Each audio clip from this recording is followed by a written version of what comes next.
మీకుండే ఎటువంటి గ్రహ బాధలైనా గృహ బాధలైనా శాశ్వత పరిష్కారం కోసం సంప్రదించండి శ్రీనివాస జ్యోతిషాలయ. నమస్తే, వెల్కమ్ టు అవర్ ఛానల్. నేను పద్మిని. ప్రస్తుతం పాటు social activist and political analyst Krishnakumari గారు ఉన్నారు. మాట్లాడదాం. మేడం నమస్తే. మేడం, ఒత్తిడి తట్టుకోలేక నెల్లూరు జిల్లాలో ఒక అమ్మాయి హేమశ్రీ అనే 16 ఏళ్ల అమ్మాయి, అంటే ఒత్తిడి అంటే చదువుల్లో ఆమెకు ఉండేటటువంటి ఒత్తిడి ఏదైతే ఉందో అది తట్టుకోలేక తను సూసైడ్ చేసుకుంది. అప్పటికి తల్లిదండ్రులకి చెప్పింది, నన్ను సెక్షన్ మార్పించండి, నేను ఇక్కడ ఈ స్ట్రెస్ ని భరించలేకపోతున్నాను అని చెప్పి. ఇంటర్ చదివేటటువంటి చిన్న పిల్ల అట్లా ఈ స్ట్రెస్ గొడవ ఏంటి, అసలు చదువుకునే వయసులో ఎంతో ఆనందంగా చదువు అనేది సాగాలి, కానీ స్ట్రెస్ అనే భూతం ఎంతో మంది పిల్లల్ని నిజంగానే తినేస్తోందని చెప్పుకోవచ్చు. బతికుండి శవాలుగా ఉండేటటువంటి వాళ్ళు కూడా చాలా మంది ఉన్నారు. చావలేక, అంత ధైర్యం చేయలేక బ్రతుకుతూ చస్తూ ఉండేవాళ్ళు చాలా మంది ఉన్నారు. చదువులు హింసించటం ఏమిటి, స్ట్రెస్ ని ఎలా హ్యాండిల్ చేయాలి? What is your analysis? ఇక్కడ పూర్తిగా పిల్లల్ని ఏమీ అనడానికి లేదండి. పిల్లలు తప్పేమీ లేదు. మొత్తం మన విద్యా వ్యవస్థది, కార్పొరేట్ విద్యా వ్యవస్థది, తల్లిదండ్రులది. ఇప్పుడు ఒకళ్ళని చూసి ఒకళ్ళు కార్పొరేట్ స్కూళ్ళల్లో కాలేజీల్లో చేర్పిస్తున్నారు. ఈ కార్పొరేట్ స్కూళ్ళు కాలేజీల్లో ప్లే గ్రౌండ్స్ ఉండవు, ఏ ఎక్స్ట్రా కరిక్యులరీ యాక్టివిటీస్ ఉండవు, కాసేపు వాళ్ళు మనసారా నవ్వుకోవటం కూడా ఉండదు. పోనీ కనీసం మీరు ఆటలాడించకపోయినా, పాటలు పాడించకపోయినా, చిత్రలేఖనాలు చేయించకపోయినా, ఇంకోటి ఏమీ చేయించకపోయినా, సాయంకాలము పొద్దున వాళ్ళతోటి ఒక లాఫింగ్ థెరపీ అన్నా చేయించవచ్చు. కనీసం అది కూడా చేయించరు. ఎందుకంటే ఆ టైంలో కూడా ఒక 2 బిట్లు నేర్పించి వీళ్ళల్లో కుక్కాలి. ఈ కోళ్ల ఫారంలో కోళ్ళు ఉంటాయి కదా మేడం, వరుసగా అదే చందాన అంతే 5 నిమిషాలు కూడా వీళ్ళకి యోగా కానీ, ఇప్పుడు యోగాకి పెద్ద పెద్ద ప్లే గ్రౌండ్స్ అక్కర్లా, అలాగే కూర్చున్న క్లాస్లోనే కాసేపు మనసారా నవ్వుకునేటట్లు కథలు కబుర్లు చెప్పటం, ఒక పీరియడ్ రోజుకి వాళ్ళల్లో ఉన్న స్ట్రెస్ బయటికి రావడానికి చెయ్యరు. ఎందుకంటే ఈ కాలేజీలకి పోటీ, ఈ కాలేజీలో ఒక కాలేజీకి పోటీ, ర్యాంకులు పోటీ. ఇప్పుడు చూసాం కదా, రిజల్ట్ వచ్చిన రోజున 1, 2, 3, 4, 5, 6, 7 ఆ పాట, వేలం పాట వినలేక నాకు ఆ పాట అంతా వింటుంటే నాకేమనిపిస్తుంది అంటే, ఎంతమంది పిల్లలు వాళ్ళు చస్తూ బతుకుతూ చచ్చారా ఈ సంవత్సరం, ఇన్ని ర్యాంకులు వచ్చినాయా అనిపిస్తుంది. అసలు ఎందుకు ఈ పిల్లల్ని ఇంత ఒత్తిడి పెడుతున్నారు? చిన్నప్పటి నుంచి ఎగ్జాక్ట్లీ ఈ చిన్నప్పటి నుంచి ఇంత ఒత్తిడి పెడుతూ ఉంటే 5వ తరగతిలోనే వీళ్ళకి IIT ఫౌండేషన్ అంట, JEE ఫౌండేషన్ అంట, అలాగే IAS IPS ఫౌండేషన్ కోర్సులు అని ఈ మధ్య మొదలెట్టారు. మొదలెట్టి వాళ్ళు ఏం చేశారు అంటే, కొంతమంది IASని IPSని తయారయ్యారు, వాళ్ళ దగ్గర అవటానికి అయ్యారు. కానీ ఈ మధ్యకాలంలో చాలా యంగ్ IAS IPS ఆఫీసర్లు ACPకి పట్టుబడుతున్నారు. ఏ విషయంలో? అవినీతిలో. అయ్యో, ఇంకే విషయంలో. ఇప్పుడు ఎవరైనా ఒక పోలీసు స్ట్రిక్ట్గా పనిచేస్తున్నాడు అనుకోండి, ఇప్పుడే వచ్చాడు డ్యూటీలోకి, ఉడుకు రక్తం, అందుకే గట్టి పనిచేస్తున్నాడు అని చెప్పి జోకులు వేసుకుంటారు. అలాంటి జోకులు వేయడానికి కూడా పనికి రావట్లా. అసలు వచ్చేటప్పుడే వీళ్ళు రెడీ అయ్యి వస్తున్నారు, వీళ్ళు మానసికంగా సిద్ధపడి వస్తున్నారు. ఎంతో సంపాదించాలి, మన టార్గెట్ ఏంటి, ఏ ఏరియాలో పోస్టింగ్ వేయించుకోవాలి, అసలు ఆగట్లా వీళ్ళకి. ఇలా అవినీతి అంటే, ఈ అవినీతి ఎక్కడి నుంచి మొదలవుతుంది?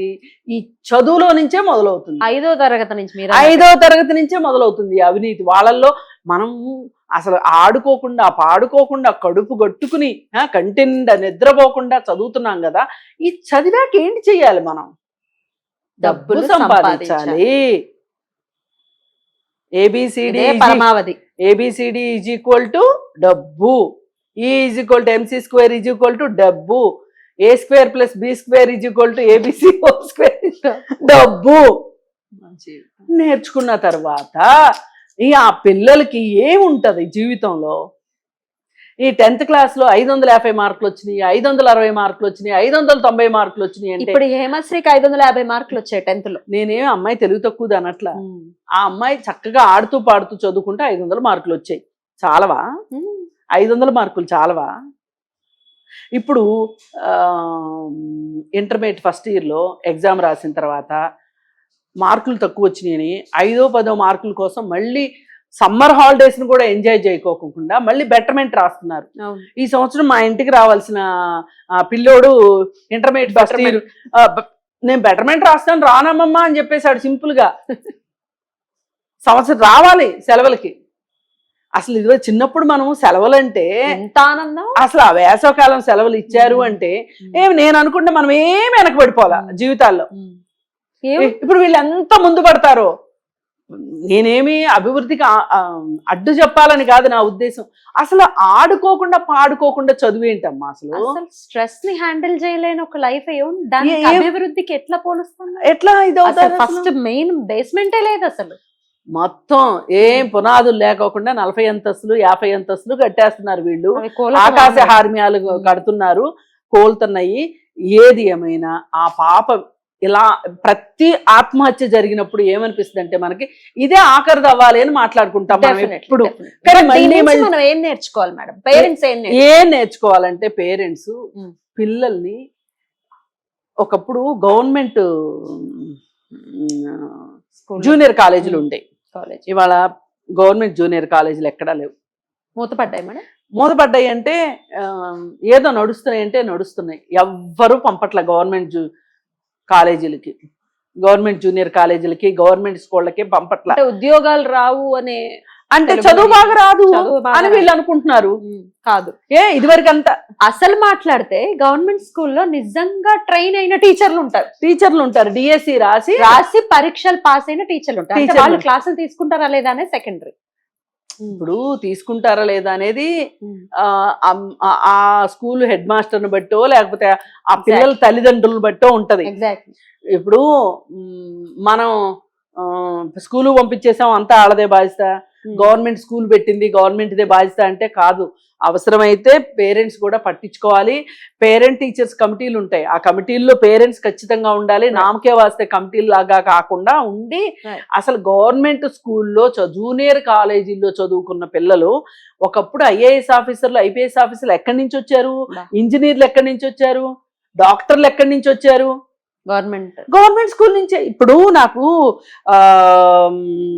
అనుకోకుండా ఈ మధ్య నాకు ఒక ఫ్రెండ్ కలిసింది ఒక ఫంక్షన్ లో. ఆమె నాతో పాటు 9th క్లాస్ వరకు మా స్కూల్లో చదువుకుంది. మాది గవర్నమెంట్ స్కూలే.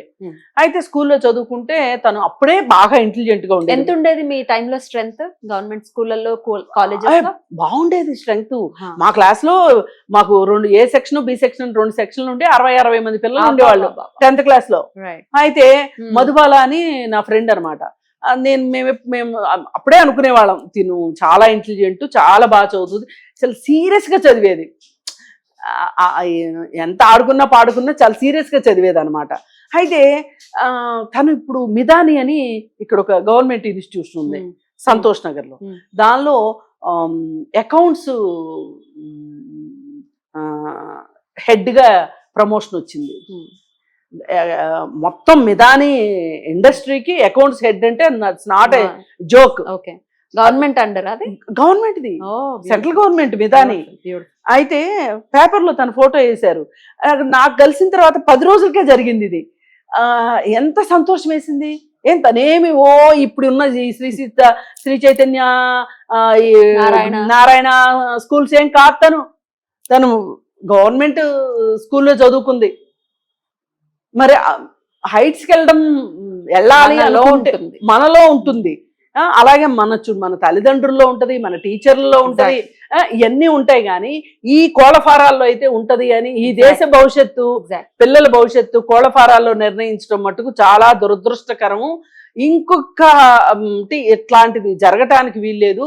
పైగా అసలు మనం ఎప్పటి నుంచో చెప్పేది ఏంటి అంటే ప్రతి కాలేజీలోనూ ఈ ప్రైవేట్ కాలేజీల్లో సైకాలజిస్టులు పెట్టమని అడుగుతున్నాం.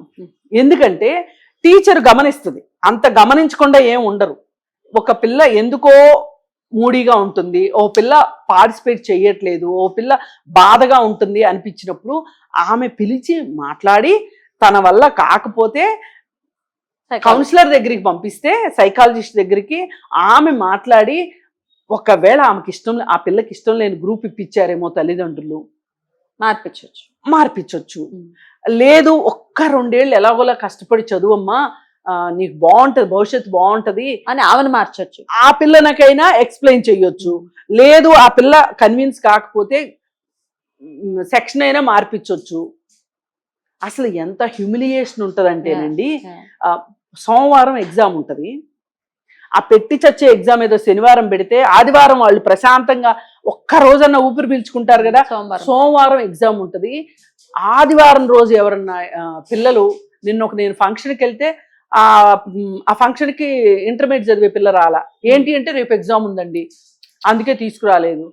అయ్యో ఇదేంటి, నేను ఇవన్నీ లివింగ్ ఎగ్జాంపుల్సే చెప్తున్నా. ఇవి ఎవరన్నా ఆ తల్లిదండ్రులు విని వాళ్ళు బాధపడి నా మీద కోపం వచ్చినా నాకు సంబంధం లేదు. కానీ మీ పిల్లల గురించే కదా, రేపన్నాడు ఏమైనా అయితే ఏడిస్తే రారు. హేమశ్రీ వస్తుందా వెనక్కి? రాదు కదా హేమశ్రీ. అందుకని మీరు ఒక కాలేజీలో చేర్పించేటప్పుడు, ఇంతంత ఫీజులు కట్టేటప్పుడు మీరు స్కూల్ నిలదీయండి. మీ స్కూల్లో కౌన్సిలర్స్ ఉన్నారా, సైకాలజిస్టులు ఉన్నారా, మా అమ్మాయికి మాకు మధ్యలో, కాలేజీకి మధ్యలో అనుసంధానంగా ఉండే మనిషి ఎవరైనా ఉన్నారా అని మీరు నిలదీయండి, అడగండి. అలాగే ఇంటికి వచ్చినప్పుడు సిక్ హాలిడేస్ అని ఇస్తారు. స్టార్టింగ్ లో వచ్చినప్పుడు ఏంటమ్మా నీ బాధ ఏంటి, మంచి ఏంటి, చెడు ఏంటి, నువ్వు ఉండగలుగుతున్నావా లేదా ఏంటి అని ఆలోచించుకోండి. పోనీ ఇక్కడికి చేర్పించే తల్లిదండ్రులు ఏమన్నా ఆహా ఓహో మన డబ్బులు ఉన్నోళ్ళు కూడా కాదు, ఎన్నో కష్టాలు పడి చేర్పిస్తారు ఈ కాలేజీల్లో. మరి అందుకని కొంచెమన్నా ఆలోచించి, ఒక సివిల్ సొసైటీ కూడా ఆలోచించాల్సిన అవసరం ఉంది దీని మీద. ఆలోచించి పిల్లలు ఇలా చనిపోవటాన్ని మేము ఒప్పుకోము, ఇది ఒక రకంగా నరబలిలాగా ఉంది అని మాట్లాడాల్సిన అవసరం ఉంది, రియాక్ట్ కావాల్సిన అవసరం ఉంది. గవర్నమెంట్ కూడా గవర్నమెంట్ స్కూల్స్ ని, గవర్నమెంట్ కాలేజెస్ ని పునరుద్ధరించాలి, వాటిని స్ట్రెంగ్తన్ చేయాలి.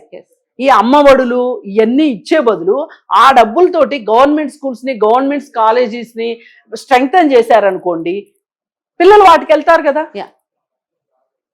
అంటే చాలా మార్పులు జరగాలి. మనం ఈ రోజు మట్టుకు ఆ కాలేజీలో ఇమ్మీడియట్ గా చేయగలిగిన పని ఏంటి అంటే సైకాలజిస్టులు పెట్టుంటే ఇలా జరిగి ఉండేది కాదు. ఇంకా మనం చెప్పిన మిగతా మార్పులు చేర్పులు ఉన్నాయి చూసారా, అవి ఖర్చుతో కూడుకునే కాదు, ఒక పీరియడ్ నవ్వటానికి పెట్టండి. మంచి కథలు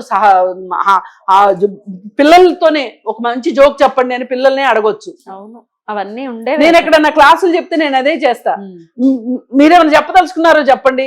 ఇప్పుడు ఎప్పుడు ఒకదంపుడు ఉపన్యాసాలు మేము ఇవ్వటం కాదు, అసలు మీరు చెప్పండి, మీరేమనుకుంటున్నారో నాకు తెలుస్తుంది అని చెప్పి ఆ ఇంట్రాక్షన్, అసలు ఇంట్రాక్షన్ లేదు, one way traffic.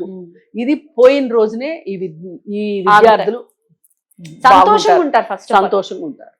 Thank you so much madam, నమస్తే.